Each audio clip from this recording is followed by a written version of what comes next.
Já determinamos a grandeza física W de E para um gás ideal e sabemos que a entropia é igual a K vezes o logaritmo natural da grandeza W de E, que já foi calculada, e o resultado é este. A entropia de um gás ideal depende do número, uma função que eu coloco à parte, de partículas do gás ideal, mais uma constante que eu coloquei aqui à parte também, né? E agora eu estou considerando aqui só a parte importante para o que segue, né? Para o que segue. Eu tenho aqui um gás ideal mantido num volume V.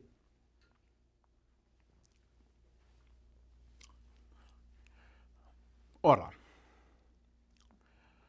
V que está aqui é o volume do recipiente que contém o gás.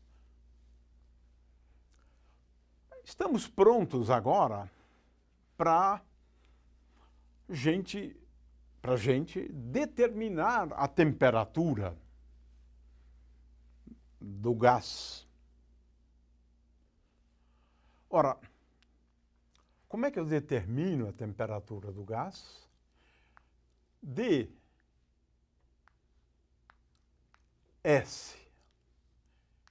dE, quando eu considero o volume constante. Ora, se eu considerar o volume constante, então esta parte aqui não importa, e o que me importa agora é K vezes N, vamos escrever assim. O volume, aqui tem um produto, né, do volume vezes a energia. Ora, o produto do volume vezes a energia não importa muito para mim, eu vou então desprezar. Eu tenho log de V vezes o resto é igual a log de V mais log do resto. Então, vou considerar só o logaritmo natural de E elevado a 3 meios, mas E elevado a 3 meios é a mesma coisa que 3 meios de E. Agora, vou colocar aqui dividido por N, mas isso aqui não é tão importante, porque eu vou derivar só com respeito à energia, né? Então, posso até mesmo tirar esse N daqui e colocar para cá, né? Está aqui. Por que importa, né? Para a derivada aqui. Ora, portanto, 1 sobre T é igual a derivada de S com respeito a E. Eu agora selecionei aqui a função que eu acho que é importante, né? Que é logaritmo natural de E. Portanto, 1 sobre T é igual a dS dE. Eu tenho 3 meios aqui de K vezes N, 3 meios de K vezes N, vezes a derivada do logaritmo natural de E, que é 1 sobre E. 1 sobre E. Ora, deduzimos aqui já uma relação bastante interessante e importante, né? Que é a seguinte: qual a relação entre energia e temperatura num gás ideal? De acordo com essa expressão, eu tenho o seguinte, um resultado bem conhecido, né? A energia é igual a 3 meios de K vezes N vezes T. É isto. E eu utilizei apenas a definição de temperatura, né?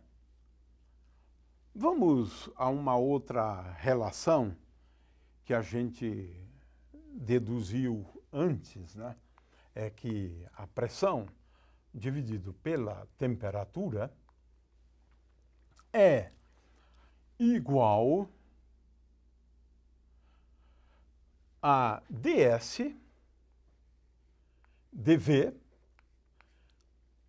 mantida a energia como sendo constante. De forma que, se ela se mantém constante, o que importa aqui para mim é agora só K vezes N vezes logaritmo natural do volume. Do volume, né? Do volume.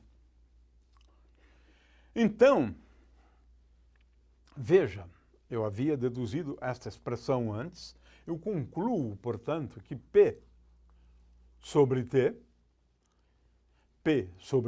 é igual a ds dV mais ds dV é igual a K vezes N de 1 sobre V. 1 sobre V. Olha só, eu começo agora a derivar um monte de resultados. Isto aqui é a nossa famosa expressão da equação de estado do gás ideal. P vezes V é igual a N vezes K vezes T. N vezes K vezes T. Ou uma expressão que havia sido deduzida de outra forma, onde a gente falou da pressão exercida por um gás, né? P vezes V é igual a 2/3 da energia. É isto. Combinando essas duas. Então, veja, é relativamente fácil, né, fazer a termodinâmica agora. Deduzir expressões como a equação de estado, relacionar a energia com a temperatura, de forma que, a partir daqui, eu posso, por exemplo, escrever a entropia em função da temperatura também, no caso de um gás ideal, né? Eu pego T, que está aqui, né? Ou melhor, pego E, que está aqui, e substituo lá, e obtenho a entropia como função da temperatura. Isso é possível também.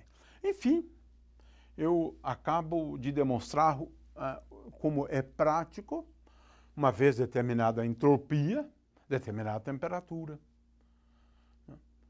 Determinar a pressão sobre a temperatura, né? Obtendo a equação de estado. Muito bem. Vamos agora considerar um fenômeno curioso, né?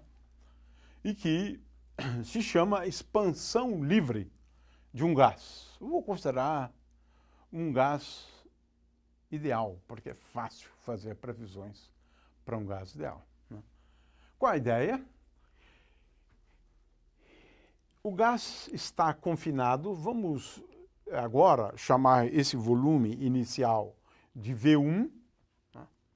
E agora que eu abro um compartimento ou uma abertura, e o gás está livre agora para ocupar, em princípio, né, todo o volume, onde agora o volume é V2. É V2. É V2. V1 antes, V2 depois. Vamos considerar a expansão livre do gás de tal maneira que, como a expansão é livre, o que eu tenho é que ele não realiza trabalho, né? Ele não realiza trabalho, né? Ele não muda a energia, então, I é igual a EF. Ele não absorve calor e nem cede calor. dQ, portanto, é igual a zero. Então, veja, não realiza trabalho de acordo com a primeira lei, porque dQ é igual a zero e não houve mudança em relação à energia do gás. Sendo um gás ideal, a temperatura é a mesma. A temperatura é a mesma, né? Muito bem, mas o que acontece? O que acontece é que a entropia muda. A entropia muda. Vamos calcular a variação de entropia? Ora, eu tenho S de E, mas a energia é a mesma, né? Primeiro, com o volume V1. Essa é a situação antes, a entropia do sistema antes. Vamos considerar só aquilo que realmente interessa. O número N é o mesmo, o número de moléculas é o mesmo. Então, veja, S de V1, vamos só o que interessa, né? É igual a K vezes N, vezes logaritmo natural de E elevado a 3/2 sobre N1, sobre N, o número é o mesmo, a energia é a mesma, tá?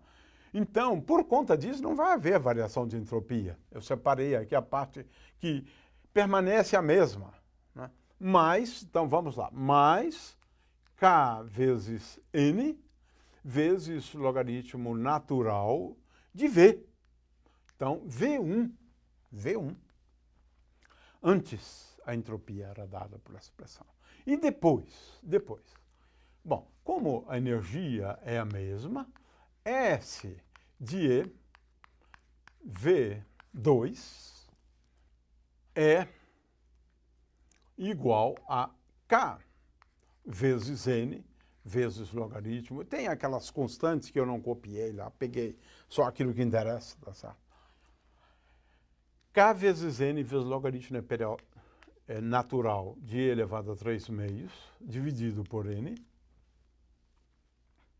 mais K vezes N vezes logaritmo natural de V2. Veja, a entropia depois, com certeza, é maior do que a entropia antes. Porque V2 é maior do que V1. Então, qual foi a variação de entropia? Não é que não tenha acontecido nada, a energia é a mesma, a temperatura é a mesma, não houve troca de calor, não realizou o trabalho.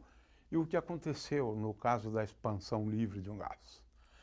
A entropia do sistema aumentou. Do quanto ela aumentou? ΔS é igual a S de V2 menos S de V1. É a diferença de entropias. Ora, como se trata de energia que se mantém constante, tomando a diferença, isto aqui se anula, este menos esse, e eu fico só com ΔS igual a K